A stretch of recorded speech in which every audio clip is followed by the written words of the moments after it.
कि नेटो ने इंडिया को ऑफर की है कि वो आए, नेटो का अगर मेंबर बनना चाहते हैं तो हम उनको साथ लेंगे। भारत को दुनिया की सबसे बड़ी जमहूरियत खुद भारत के अंदर कहा जाता है। पाकिस्तान और भारत, जिनको रिवायती हरीफ कहा जाता है, उनके दरमियान हालात काफी ज्यादा कशीद हैं। तो पाकिस्तान की 75 साल से जो दिफा की तैयारी थी वो तो इंडिया के लिए है।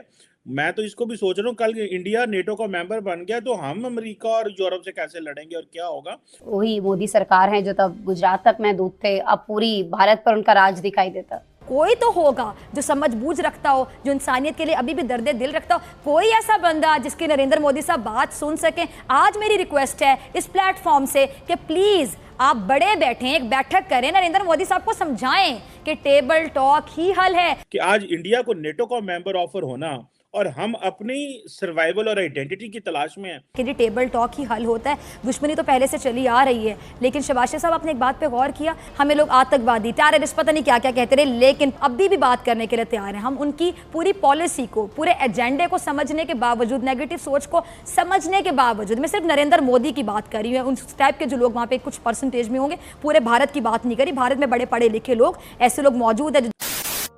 पाकिस्तान के सामने बड़ी डिफिकल्ट चॉइसेस आ गई हैं। चीमा साहब, आप ना लड़ेंगे ना आपने लड़ना है, क्योंकि आपके डीएनए नहीं है लड़ने वाला। सबसे पहले तो मैं आपको ये डिफ्यूज करना चाहूंगा कि आप शरारत कर सकते हैं, लड़ेंगे नहीं आप। इससे शरारत कर सकते हैं, बिल्कुल आप शरारत करेंगे, वो भी डॉलर के लिए, पैसे के लिए करेंगे। आप उससे ज्यादा आगे नहीं जा सकेंगे according to you historically proven your DNA. You are not a fighter to begin with. अब आप कंपेयर कर रहे हैं भारत के साथ, नेटो में जा रहे हैं वो, और आप क्या करेंगे उनके साथ? आप एक वाहिद मुल्क हैं जो पाकिस्तान, एक वाहिद मुल्क है जहां 22 करोड़ लोग अपने मुल्क के ऊपर पेट्रोल फेंक कर तालियां बजा रहे हैं, कहते हैं अब वाह किस खूबसूरती से आर्मी को जलील किया जा रहा है, किस खूबसूरती के साथ जुडिशरी की बेइज्जती की जा रही है, और कौम मर रही है थैलों के। मैं समझता हूं वो कुंदन माई अगले दिन जो सिंध में, और जहरा माई जो आई है कदमों के नीचे आके, वो हमारे सिस्टम के मुंह के ऊपर तमाच है। लफ्ज पाकिस्तान के मुंह के ऊपर तमाच है। कायदे आजम आज अपनी कब्र में जो है ना, वो अपनी साइड तब्दील कर रहे हो, सोच रहे होंगे what the hell I have created, what is this. और मैं शर्मिंदा हूं आज उन लोगों से जो पाकिस्तान से हिजरत करके यहां आए, जिनको आज भी मेरा अमीरुल मोमिनीन नारा बता रहा है पाकिस्तान का मतलब क्या, ला इलाहा इल्लल्लाह। शायद उसको खुद पता होता है इस बात का, शायद उसको खुद ट्रांसलेशन इसकी आती, जो खुद लोगों को कहता है कि जो ईमान ले आते हैं खुदा उनके दिमागों से खौफ खत्म कर देता है, खुद कंटेनर में खड़ा है बुलेट प्रूफ, और बाद लोगों को कह रहा है तुम्हारा ईमान अगर पुख्ता है तो तुम्हारा खौफ खत्म हो जाना चाहिए। कहता है खौफ के बुत, कहता है गिरा दो, आप अंदर कंटेनर में बैठे बुलेट प्रूफ, अपने बच्चे बैठे सारे आग लंदन एंजॉय कर रहे हैं, मौजा ठंडे माहौल से बैठे। आपके लड़कों, मेरे बच्चों पे, औलाद पे वो कहता है छातियां आगे करो, गोलियां खाओ। ये सियासत नहीं, जिहाद है। जरूर है जिहाद की। आज आप, मैं समझता हूं आप गुर्बत के खिलाफ जिहाद क्यों नहीं करते, आप जहालत के खिलाफ जिहाद क्यों नहीं करते? क्योंकि आपके रूलर 5-6 हजार बंदा Oxford graduate, Harvard graduate, they don't want you to do it. वो अपने बच्चे पढ़ाते हैं, आपको मुसलसल एक ब्रीड तैयार की जाती है गवर्न करने के लिए, गवर्न कर। लेकिन यह कि दुख है, मादरे मिल्लत है, मैं पाकिस्तानी हूं, I was born Pakistani, I will die Pakistani, लेकिन मेरी मां के कपड़े 76 साल से फाड़े जा रहे हैं। मैं शर्मिंदा हूं आज, मैं अपने डीएनए पे शर्मिंदा हूं, मैं इनसे नहीं शर्मिंदा। यह भी वही कुछ है। हम डॉक्टर साहब और मेरे जैसे और चीमा साहब आप जैसे लोग, हम शराफत के साथ भागे हुए वहां से, क्योंकि हम गुंडे नहीं थे। वहां पाकिस्तान में रहने के लिए आपको गुंडा होना पड़ता है। लेकिन बिल्कुल आपने बिल्कुल कर रहा था कि खासकर चीमा साहब आपके सवाल का जवाब दूं, खासकर reference to the NATO positioning और status of NATO India versus us. हम लोग सबसे बड़ी सिंपल में बात, भारत हमसे आज 100 साल आगे है, आज हमसे बांग्लादेश 30 साल आगे है, आज हमसे अफगानिस्तान 20 साल आगे, और your direction is Somalia now. मैं आई यूज्ड टू से अफगानिस्तान, नॉट एनीमोर।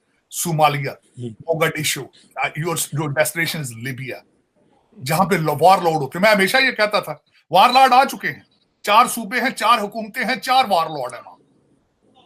यही होता है। मुझे कई दफा कहा गया, और कहते ताड़ साहब तुसी हर वे नेगेटिव बोल दो, मुल्कां नूं कुछ नहीं होता। मैं क्या कुछ भी नहीं होता, सोमालिया होंदे हर 10 मील बाद एक वार लॉर्ड बैठ के टैक्स लै रहा होंदा, उन्हें रोड ते टोल टैक्स लाया होंदा, कोपा लैके मुंडे बैठे होंदे ने, कहते पैसे कढो। ये होता है, और क्या होता है? 4 झंडे बन जाएंगे, 4 तराने बन जाएंगे, मुल्क तो शायद एक ही रहेगा। मैं क्या कह रहा मुल्क कितने जा रहा, फेडरेशन है थोड़ी, फेडरेशन होती है, मुल्क की एक इकाई होती है, लैंग्वेज होती है, वहां का सिस्टम होता है, वहां की फौज होती है। कोई है आपकी रेट ऑफ लॉ? एक 25 मील के अंदर आपकी फेडरेशन है, ये पाकिस्तान, ये कंट्री है। मैं तो खैर कहते हैं ना, वो चांद को चिराग दिखाने वाली बात डॉक्टर साहब के सामने मैंने क्या बोलना। मैं पॉलिटिकल साइंस का स्टूडेंट हूं। जब सॉवरेंटी का एक कॉन्सेप्ट दिया जाता है, उसके बॉर्डर होते हैं, रेट ऑफ लॉ होता है, वहां रेट ऑफ गवर्नमेंट होती है, कुछ चीजें होती है जो फेडरेशन बनाती है, एक मुल्क को बनाती है, डिफाइन करती है, कुछ बॉर्डर्स होते हैं। Do you fall in that category to be called as a country? हम क्यों अपना वो इमेज नहीं बेहतर कर पाए, या क्यों हम वो दिमाग क्रिएट नहीं कर सके जो कि मुस्लिम सोसाइटीज में अच्छे तरीके से कंट्रीब्यूट जो है वो कर सके। Sir, what is your view on this sir? देखिए, जो ये यूएई है, सऊदी अरेबिया है, ये सारे अपनी धरती के साथ अपनी पहचान बनाते हैं, समझ गए आप? वो अरब हैं जिस इलाके के, जिस भी स्टेट के, और उसमें दे आर प्राउड। साथ में उनका मजहब इस्लाम है, इसमें कोई शक नहीं है। हमारा बिल्कुल बरक्स है। हमने हिंदुस्तान की तकसीम इसलिए करवाई कि हम अपने आप को इंडियन मुस्लिम नहीं थे मानते। हमने कहा हम एक और कौम है, और हमारी कौमियत जो है हमारा मजहब है। हालांकि हम पंजाबी थे, बंगाली थे, और साथ साथ हमारे मजहब मुख्तलिफ थे, जो कि एक बहुत बड़ी स्ट्रेंथ होती है एक सोसाइटी में। उसकी बुनियाद पे इंडिया का इन्होंने पार्टीशन करवाई। बाद में मसला जो अब साजिद ताड़र साहब बता रहे हैं, वो चीफ ऑफ आर्मी स्टाफ के ख़ानदान में घुस गए हैं। कभी ये भी अपना बाजवा साहब के मतलब उनके ख़ानदान की भी बातें आती रहती हैं। तो पाकिस्तान बनाने के बाद जो सबसे बड़ा सवाल हुआ कि हु इज़ अ मुस्लिम, ये सवाल इसलिए खड़ा हुआ कि अगर आपने एक इस्लामिक या मुस्लिम स्टेट बनानी है तो उसमें किस शरिया का एलिमेंट होगा, क्या कानून बनेंगे। मौलाना मौदूदी ने एक 52 पॉइंट्स का प्रोग्राम भी बनाया था, और सारी पार्टीज को लेके वो सारा रुजत पसंद एक मॉडल था, और वही आज स्टेट का डोमिनेंट आइडियोलॉजी बन गया है। प्रॉब्लम ये है कि पाकिस्तान के अंदर कोई अपनी धरती के साथ प्यार कि हम पंजाबी हैं, मतलब हमको, आप ये देखें वहाँ पे एक 20 फरवरी को माँ बोली वालों ने मुझे बुला लिया। सांझ एक है हमारा पंजाबी